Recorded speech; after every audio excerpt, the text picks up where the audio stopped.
altre volte, come il mio primo incontro con Nino Carlos avvenne sulle pagine di una rivista. Fummo coinvolti entrambi da Sebastiano Brusco nel numero da lui curato della rivista Icnusa, che fu anche l'ultimo della serie diretta da Antonio Pigliano. Nino, molto più affermato e competente di me, era uno tra i più brillanti funzionari del centro di programmazione e si muoveva con grande professionalità sulle problematiche economiche che costituivano l'oggetto di quelle interviste. Del suo intervento di allora colpisce l'attenzione per il dibattito tra le forze politiche e sociali, che era assai vivo in quegli anni in Sardegna, al di fuori degli steccati nazionali, e la capacità di guardare anche ai limiti del proprio schieramento nel tentativo di costruire una sintesi superiore. È importante questo, la sede e il tema di quelle interviste, perché dicono come quell'aspetto dialogante non è un fatto posticcio per mettere tutti d'accordo, è una radice profonda della sua cultura. Stiamo parlando di un fascicolo pubblicato nel 1965, Nino non aveva ancora 30 anni.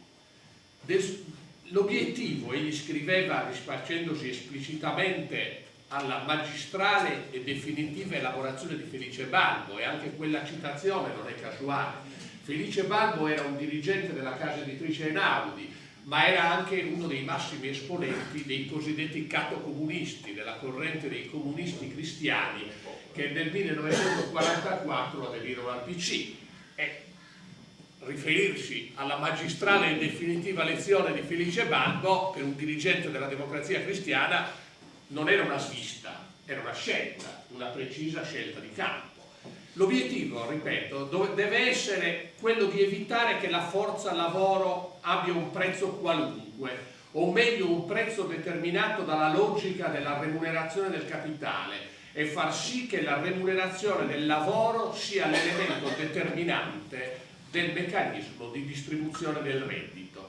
A queste finalità, diceva Carlos, occorre che corrispondano le scelte di politica economica, gli indirizzi del piano di rinascita in corso di elaborazione. Ne consegue che la determinazione dei fini è una scelta che precede l'adozione del piano. Pareva a lui che fosse assolutamente mancata la sistematica elaborazione di un complesso di fini da perseguire attraverso lo strumento del piano.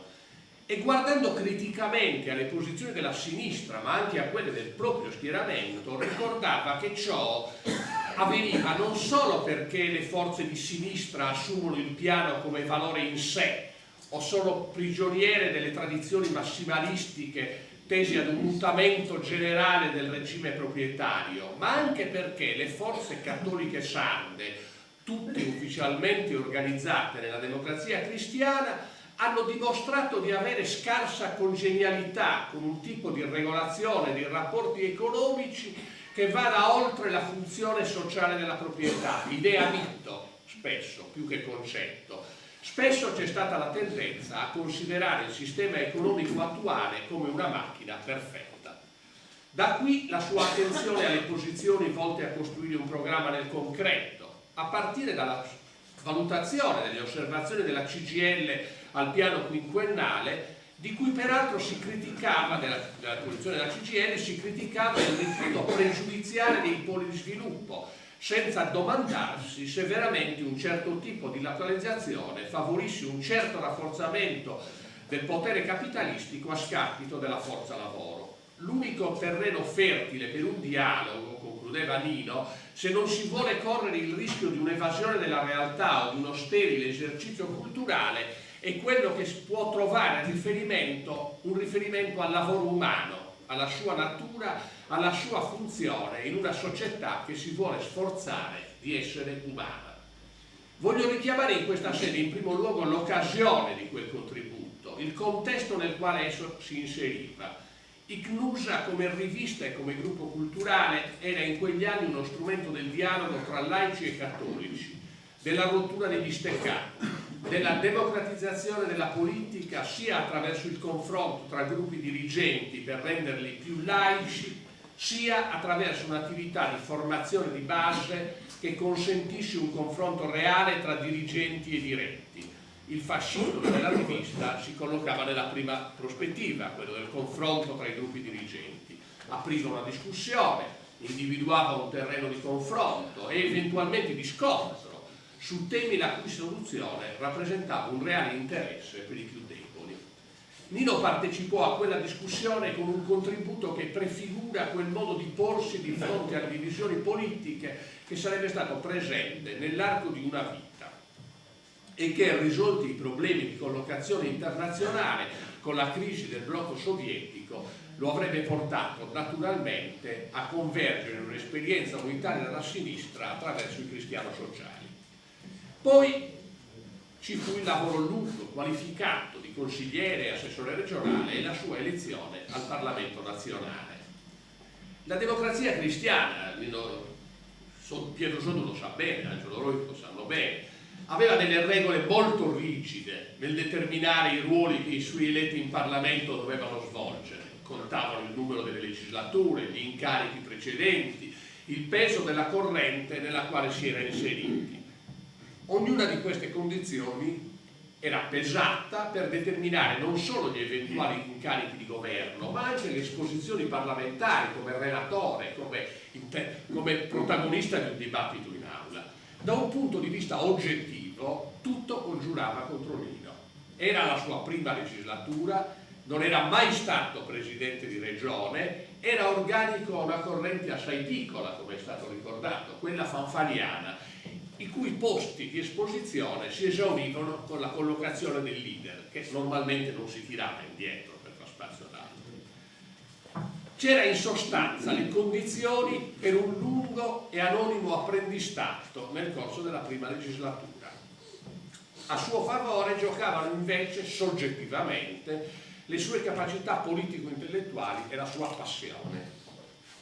L'occasione che avrebbe modificato la rigidità delle regole e avrebbe rapidamente fatto di Nino uno dei protagonisti del dibattito economico-politico in Parlamento, si presentò in una fase di scontro assai duro, quello che si aprì a seguito del decreto legge sulla sterilizzazione della scala mobile emanato nel febbraio del 1984 dal governo Craxi.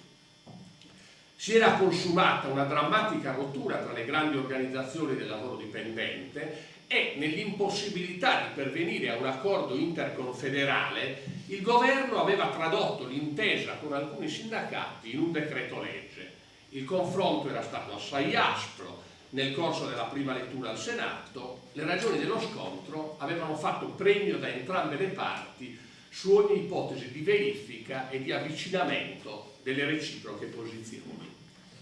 Quando il decreto legge giunse alla Camera, era maturata all'interno del Partito Comunista la decisione di puntare alla sua decadenza.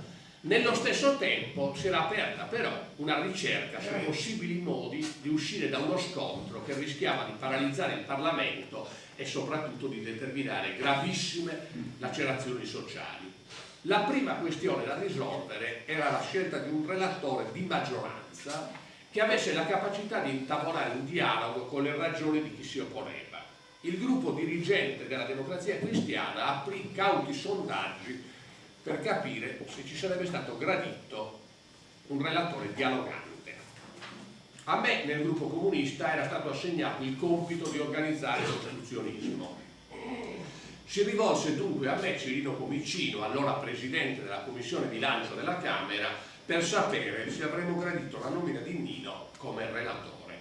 Dopo essermi consultato con l'allora presidente del gruppo comunista Giorgio Napolitano, espressi apprezzamento per quella scelta. Fu così che gli fu affidato il compito di svolgere un ruolo particolarmente delicato su un tema di grande rilievo nella discussione parlamentare e soprattutto nello scontro sociale. Era il segno, e non casualmente sottolineo,